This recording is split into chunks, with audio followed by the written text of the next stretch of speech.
Heidi ho, neighbor. Welcome to, what is today? Oh, January. Why doesn't the car show the date? It shows everything else in here, for crying out loud. I don't know. What's that? I think it's January 20th. Yeah, it's the 20th. So, I am, oh gosh, now I gotta think. Okay, so I started SSP, the Safe Sound Protocol, on a Tuesday, which I believe was January 3rd. Okay, so it was 5 days of that. So that stopped on the 8th. Today is the 20th, so we're like, oh my gosh. Oh, let me see if I can do math. 12 days out from when it was stopped, the actual therapy itself. Days 1, 2, and 3 were not so bad. Like around the afternoon of day 3, I don't want to say, like, I had panicky-like symptoms. I had like the nervous butterfly stomach for no apparent reason, or you feel like you're starving. And then I had like this whole racing heart issue. Like just I was just like, brrr, and it did not feel good. Like, as far as I know, nothing triggered it. Oh, maybe. Somebody did have to come by that I did not want to see. But that person is now out of my life for good now. Maybe that's why that one triggered. But after day 3, and then days 4 and 5, like I had major anxiety-like symptoms without anything to be anxious about. And like in the mornings I would be fine. They usually start like around 3 o'clock in the afternoon. And they'll like last a couple hours. Then I'll eat dinner, I'll be fine, like go get ready for bed, and then like around 11, 12 o'clock midnight, like they start up again. And it's been hard it was hard to sleep like the first week after. I'm doing better now, but like you know, it feels, you like sync your body with somebody else, like hug your spouse or your significant other, like whatever. When I get that, it's just like, please, like wrap me in your arms and legs and just like bond with me so I can calm down. You know, but like everything else in my world is pretty calm right now, so it's going, you know. Yeah, so now I'm 12 days after treatment, so it's like almost 2 weeks out. I see a huge significant difference in just a lot of things, pretty much everything. Before the SSP, I had a very short attention span. Like I would go to work and be there for like 5-6 hours, and I'd be, you know, 1-2 o'clock in the afternoon, like, what did I do today? Like I don't know what I did. Like everything was kind of blurry. And now, like, I'm going to work, I'm working, I am self-employed. So I feel like, honestly, I feel like for the last 4 or 5 years, my business has, like, when I built my business, I was all into it. It was going, it was growing. And then around 2017, like, it just went flat and down. And then when COVID hit, like, and I had to homeschool my kid, I was just in survival mode, and I was just treading water and just doing the bare minimum everywhere around me. Like I felt like there was no time, no space to do anything but what actually needed to be done to survive. And I will say, because a lot of people say the SSP that they have like a space in their head to think, it's true. Like I feel like I can almost daydream and plan things out in my head, where before it was like, what do I have to do next just to keep this going? So as a result of that, like, I'm losing weight because I'm working out because I want to work out, and the stress is gone. So my like cortisol levels and that kind of stuff are subsiding. So I'm just calming down, and my body is finally relaxing after being in that panicky state for so long. Sex life is improving because that's vastly improved just in 2 weeks. I mean, it's crazy. What else? I'm like current with work stuff. I'm writing every day, which I have not written anything fiction journaling, any of that in like a decade. I'm just better. And when something comes up that would normally trigger me, I can really just like, I can step back from it for a second instead of immediately like jumping into the panic and stuff. If you don't know, I went through this horrible lawsuit with my family.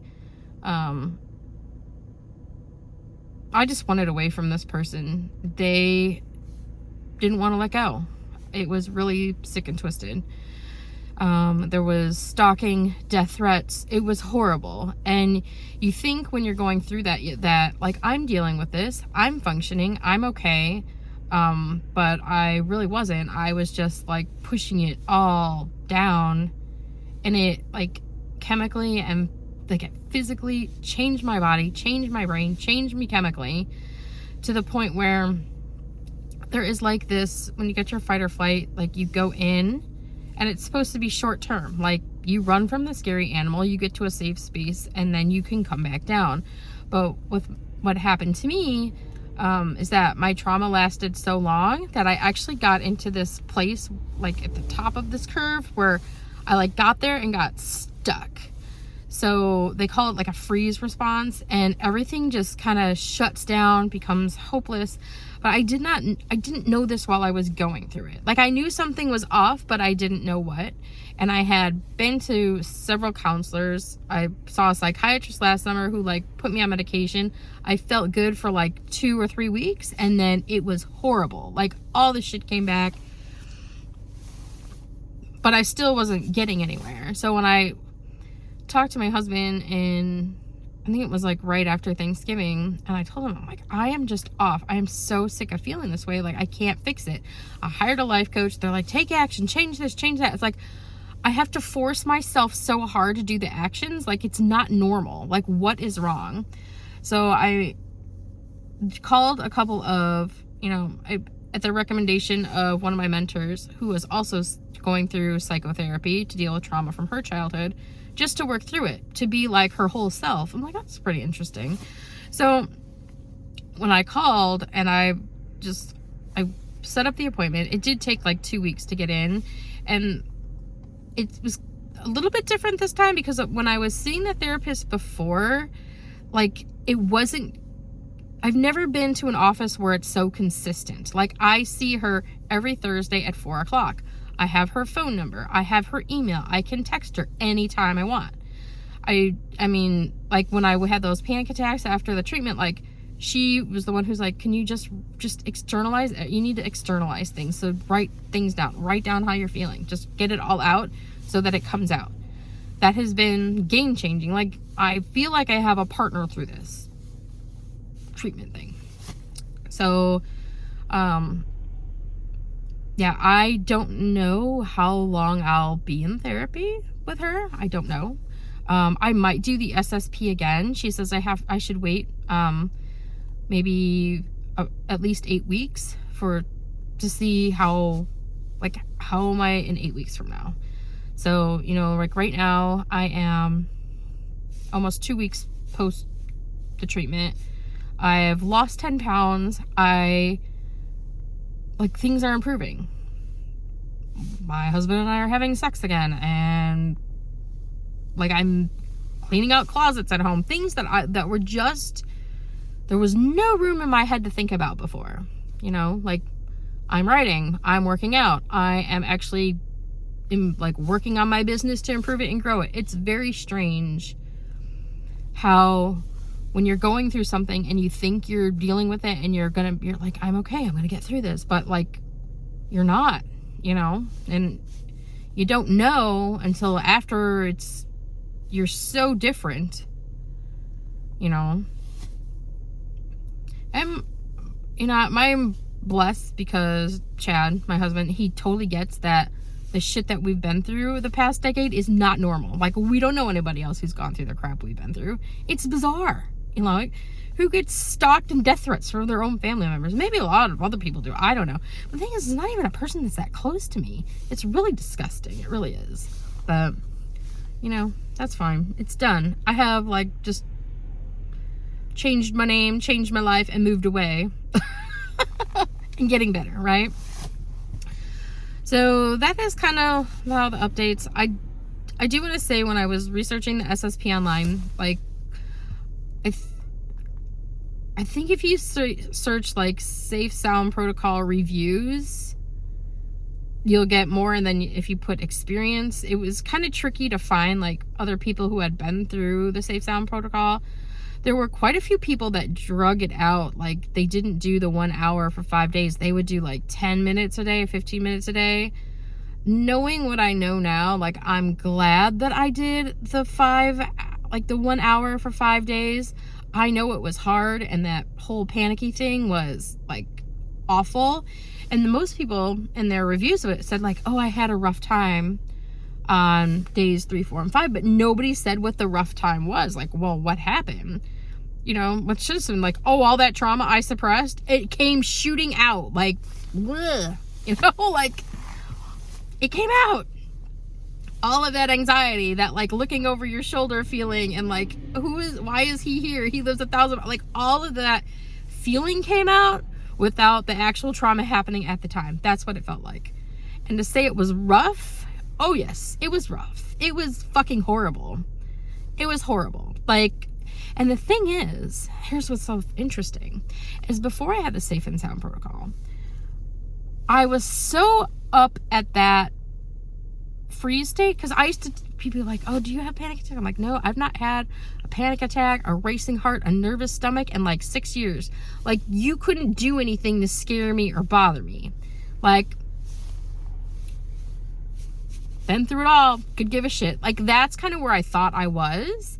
And I was kind of okay with that part of it, because I really don't like feeling all panicky and nervous in that. But the part that wasn't good was like the shutting down of the rest of my life. Like, gaining 80 pounds and not wanting to be touched, and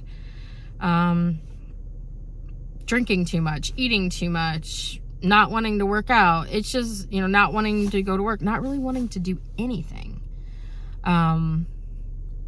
That is what pushed me into the SSP, is because I knew something was off, because I am like a going person.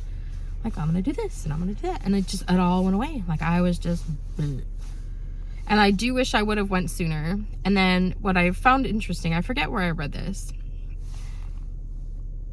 but it says the average person, like, who goes through a traumatic experience, knows they've gone through a traumatic experience, and knows that they're a little different, can wait on average 11 years to get help. What is that? But then I look at it, and my trauma started 13 years ago. So yeah. And my lawsuit stuff is still going on, actually. But just, I have a lawyer, and I don't care about that anymore. Like, I have to give that to the lawyer. And like, I actually went and get concealed carry, so I don't feel nervous or afraid anymore. Like, bring it, you know. But I'm gonna live my life and go forward. So yeah, my friend Jen and I, we're doing like the gals and guns at the shooting range. It was so much fun. So yeah, that's my new hobby. Like, protecting myself, feeling good with my friends, bonding. Then my husband and I could do it together, because he likes to shoot. So yeah, so that is where I'm at. So in my little vlog, because we're getting on 15 minutes, which I think is long enough for today. So I'm lost 10 pounds so far, feeling better. I will give another update in, I guess, a week, because unless something like drastically changes here in the next couple of days, I won't see my therapist again until next Thursday, and today's Friday. So today is the 20th, and I will not see her until next week, whatever day that is, 26th, I think. So that is that. I hope you have a good day and a good weekend. I love you. Have fun. Bye.